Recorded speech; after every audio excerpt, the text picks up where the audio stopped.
تو آنے کا مقصد یہ ہوتا ہے کہ گراؤنڈ لیول پہ جا کے انسان کو پتہ چلے کہ یار مسائل ہے کیا ہیں. بہت ساری چیزیں ایسی ہیں جس پہ پیسے نہیں لگتے، جس پہ جس یہ کہ آپ کی توجہ کی ضرورت ہوتی ہے. آپ کی توجہ سے وہاں کا انفراسٹرکچر، وہاں کے لوگوں کے چھوٹے موٹے جو مسائل ہیں وہ حل ہونا شروع ہو جاتے ہیں. آج میری وجہ سے میرے تمام جو محکموں کے افسران ہیں وہ بھی یہاں پہ حاضر ہیں. کچھ شاید انہوں نے چونا شنا میں نے دیکھا کہ چھوٹی موٹی صفائی بھی کر دی ہوگی. تو کہنے کا مطلب یہ ہے کہ جب آپ وزٹ پہ اس طرح جاتے ہیں اس کا فائدہ ہی ہوتا ہے، نقصان نہیں ہوتا. آپ کو بہت ساری چیزیں جو نا وہ سمجھ آ رہی ہوتی ہیں. تو بس جنرل باتیں میں نے کرنی تھی. اب مجھے اندازہ ہے یہ آپ کے علاقے کے ایشوز کا.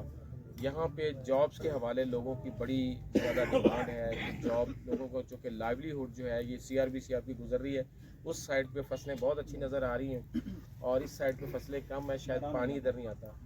CRBC کے حوالے سے میں آپ کو بتاتا چلوں کہ یہ ابھی میں نے 5 دن پہلے کمشنر بھی میرے ساتھ تھے تو ہم نے اس کا وزٹ بھی کیا اور ہماری بڑی کوششوں کی وجہ سے آپ کے ضلع میں یعنی DG خان میں اور توسا میں جو اریگیشن ڈپارٹمنٹ نے نہر کو بہت جلدی وہ بحال کر دیا اور پانی آ گیا.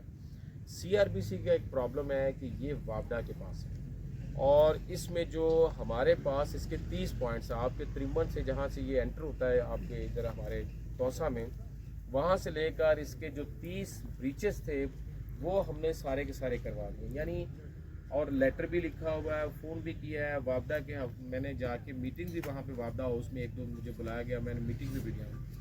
جو پورشن رہ گیا نا جو KP کا پورشن ہے جہاں سے یہ چشمہ سے نکل رہی ہے، KP والا پورشن اس کے پیسے بھی گورنمنٹ آف پنجاب نے دے دیے ہیں وابڈا کو، لیکن ان کا ابھی تھوڑا سا پرابلم چل رہا ہے چونکہ وہ سٹارٹ پہ وہ بیٹھے ہوئے ہیں، وہاں سے پانی آنا تو ہمارے حصے میں پانی آنا ہے. تو انشاءاللہ تعالی ہماری پوری کوشش ہے کہ بہت جلد از جلد آپ کی یہ جو CRBC ہے یہ بحال ہو جائے اور اس میں پانی آئے تاکہ لوگوں کو سارے کے سارے چیز ہو. ساتھ ہی ساتھ جس طرح جابس کے حوالے سے میں نے عرض کیا کہ انشاءاللہ اب آپ کا ضلع بن گیا ہے. تو میں جس طرح عرض کر رہا تھا کہ جابس کے حوالے تو انشاءاللہ بہت ساری اپرچونیٹیز آپ کے پاس آ رہی ہیں نیئر فیوچر میں، کچھ زیادہ دور نہیں ہے. 2-3 مہینے میں اس پہ کام شروع ہو جانا ہے. جو گورنمنٹ کی طرف سے وہ جو ڈاکومنٹیشن وہ سارا کام ہو گیا ہے. تو انشاءاللہ ہو سکتا ہے کہ اللہ تعالیٰ میرے ہاتھ سے یہ کروانا شروع کر دیں اور اب مجھے اللہ نے موقع دیا تو بہت جلد اس کو ہم ایڈورٹائز بھی کریں گے. باقی جو ڈیولپمنٹ کے حوالے سے بہت سارا انفراسٹرکچر کے حوالے سے وہ فنڈ جو ہے نا وہ جو نئے ضلع بنے وہاں پہ گورنمنٹ دے رہی ہے. تو لامحالہ جو کوٹ کسرانی بھی توسا کا ہے مین انٹیگرل پارٹ ہے، تو اس کو بھی وہ اسی طرح انشاءاللہ آپ لوگوں کو موقع ملیں گے.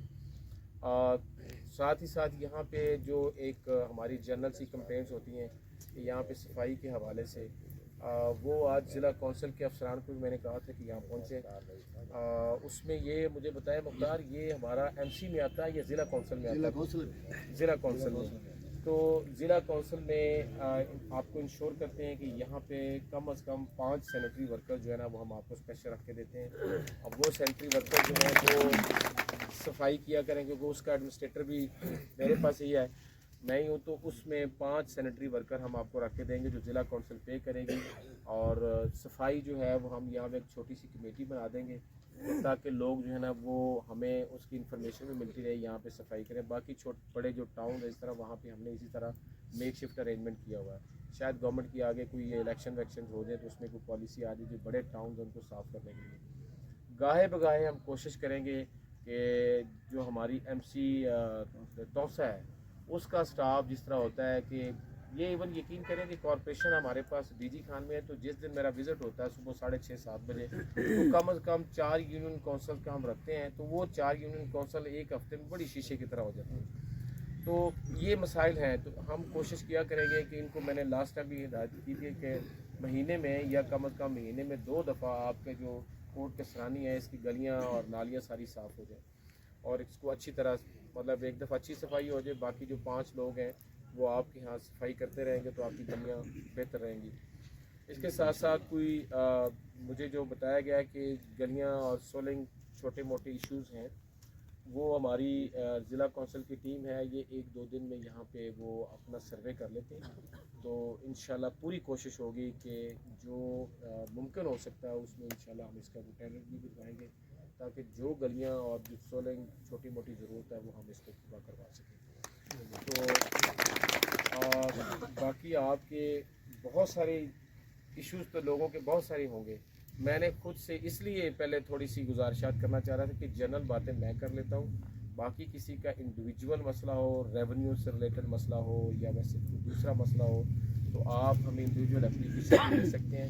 ہمارا طریقہ کار یہ ہوتا ہے کہ جہاں پہ ہماری اوپن کچہری ہوتی ہے ہم وہاں پہ جتنی بھی اپلیکیشنز آئیں میرے آفس سے وہ تمام ڈپارٹمنٹ چلی جاتی ہیں. بہت سارے کام ایسے ہوتے ہیں کہ شاید آپ آفس جا نہیں پا رہے ہوتے ہیں یا ایک لتھارجی ہوتی ہے ہمارے دفاتر میں, اس کی وجہ سے وہ کام آگے ہل نہیں رہا ہے. تو یہ جو اوپن کچہری میں ہم اس کو ذرا فوکس کرتے ہیں تو چھوٹے موٹے جو ہونے والے کام ہیں نا وہ تو فوری ہو جاتے ہیں. لیکن جس طرح کے کوئی جاب کا مسئلہ ہے یا کوئی بڑے مسئلے ہیں اس کے لیے پھر ظاہری بات ہے کہ ایک طریقہ کار ہے گورنمنٹ کا, اسی کے تحت ہوتے ہیں. ریونیو سے ریلیٹڈ مسئلہ ہو چونکہ آج اتوار کا دن ہے تو بہت ساری دنیا جو ہے نا وہ آپ کو پتہ ہی ہے سرکاری لوگوں کو چھٹی کا بڑا ہوتا ہے, تو میں نے ان کو پھر زیادہ تنگ نہیں کیا. ریونیو سے ریلیٹڈ یہاں کے پٹواری, یہاں کا ریونیو آفیسر آپ کی جو جائز جو چیزیں جو کسی کا مسئلہ اٹکا ہوا اس کو اسپیشل ہدایت ہوگی کورٹ کچہری کے حوالے سے وہ خاص خیال رکھے, آپ کو کسی قسم کا تنگ نہ کرے. تو ان گزارشات کے ساتھ میں اب چاہوں گا کہ کچھ جنرل جو ایک سب کا کامن مسئلہ ہے وہ کوئی بھائی ہمارا بتا دے. اس کے علاوہ جو انڈیویجول مسئلے ہیں آپ کے ہمارے آفیسز سے, ہمارے ڈپارٹمنٹ سے, تو وہ ون بائی ون اگر کچھ ہے تو ضرور.